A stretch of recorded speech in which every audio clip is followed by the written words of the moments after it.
हाँ बेटा, अब जिस तरीके से हम लोगों ने देखा कि लिक्विड थर्मोमीटर में जो लेंथ है या हाइट है वो टेम्परेचर के साथ चेंज करती है, उसी तरीके से एक थर्मोमीटर होता है गैस थर्मोमीटर। अब गैस थर्मोमीटर में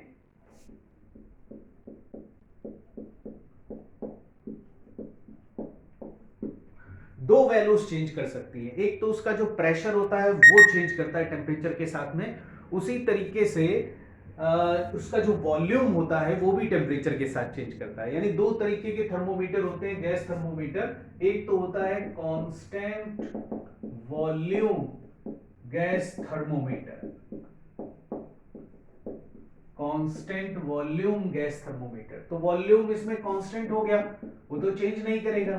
तो फिर क्या चेंज कर रहा होगा, इसमें गैस का प्रेशर चेंज कर रहा होगा टेम्परेचर के साथ। तो प्रेशर चेंज करेगा, तो प्रेशर चेंज करेगा तो जैसे यहां पर है ना 0 डिग्री सेल्सियस, तो उसके करस्पॉन्डिंग प्रेशर P 0 के बराबर हो जाएगा। हायर वाला टेम्परेचर 100 डिग्री सेल्सियस, उसके करस्पॉन्डिंग प्रेशर P 100 के इक्वल हो जाएगा।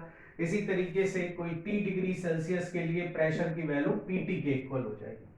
तो इन दोनों में भी आपस में हम रिलेशन बना सकते हैं, T minus 0/100 - 0 is equal to PT minus P0 upon P100 minus P0। इस तरीके से प्रेशर का टेम्परेचर के साथ रिलेशन बन जाएगा।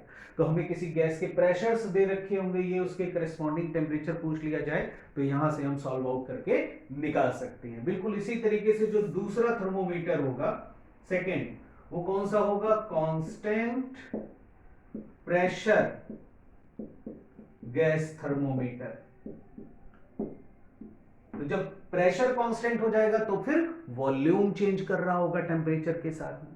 तो जब वॉल्यूम चेंज करेगा टेम्परेचर के साथ में यहां पर, तो वॉल्यूम का रिलेशन बन जाएगा 0 डिग्री सेल्सियस पर वॉल्यूम V0 के इक्वल, 100 डिग्री सेल्सियस पर वॉल्यूम V100 के इक्वल, और T डिग्री सेल्सियस पर वॉल्यूम VT के इक्वल। तो यहां पर रिलेशन बना लेंगे हम बिल्कुल उसी तरीके से, T minus 0 upon 100 minus 0 equal to VT minus V0 upon V100 minus V0 के इक्वल।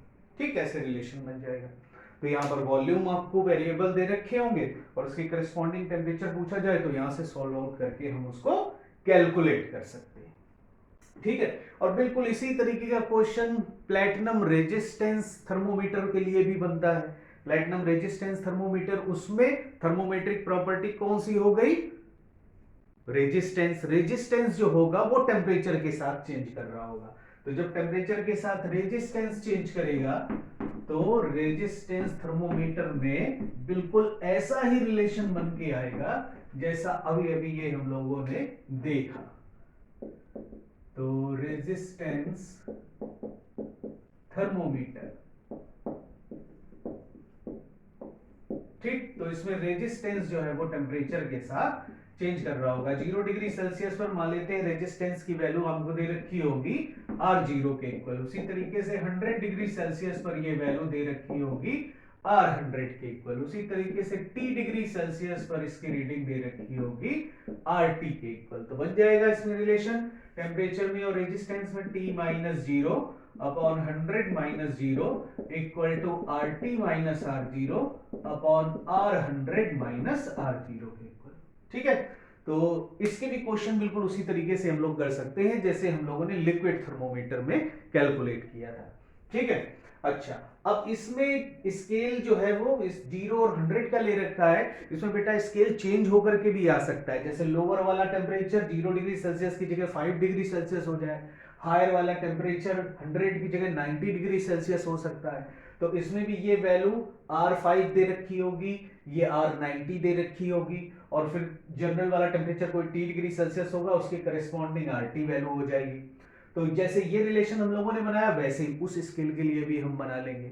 तो मतलब ये फॉर्मूला आपको, मतलब T इक्वल टू यहां से जो आएगा देखो RT minus R100, RT minus R0 upon R100 minus R0, और ये 100 से उधर मल्टीप्लाई हो जाएगा। तो T इक्वल टू ये जो वैल्यू आती है उसको याद नहीं करना है ना। इस तरीके से स्केल से रिलेशन से हम जब निकालेंगे उसको तो हमें गलती कभी नहीं होने पाएगी। क्वेश्चन को अगर चेंज कर दिया गया तो हम क्वेश्चन को गलत नहीं करेंगे, हमेशा सही ही सॉल्व करेंगे। लेकिन अगर फॉर्मूला अगर ये रट लोगे आप यहाँ पर, तो ध्यान रखना वो 0 और 100 वाली वैल्यूज के लिए तो करेक्ट होगा, लेकिन अगर स्केल के लोअर टेम्परेचर वैल्यू और हायर टेम्परेचर वैल्यू अगर चेंज हो जाती है तब फिर ये वाला फॉर्मूला नहीं लगाएंगे। मतलब ये जो फॉर्मूला यहां से निकल के आता था T is equal to R T minus R zero upon R 100 minus R zero into 100, है ना। मतलब ये आप अगर रटते हो तो ये तभी के लिए सही है जब ये लोअर टेम्परेचर 0 और अपर टेम्परेचर 100 डिग्री सेल्सियस दे रखा हो। अगर इसमें वैल्यूज चेंज हो जाती हैं, 0 की जगह 5 डिग्री आ गया, ऊपर 100 की जगह 90 डिग्री आ गया, तो फिर आप यही वाला ही रिलेशन लगा करके रिलेशन सॉल्व करना, उसी से ही आंसर सही आएगा। ठीक है, बात समझ आई।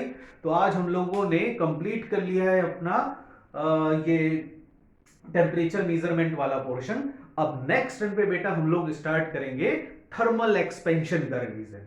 ओके बेटा, तो best of luck, next turn पे मिलते हैं।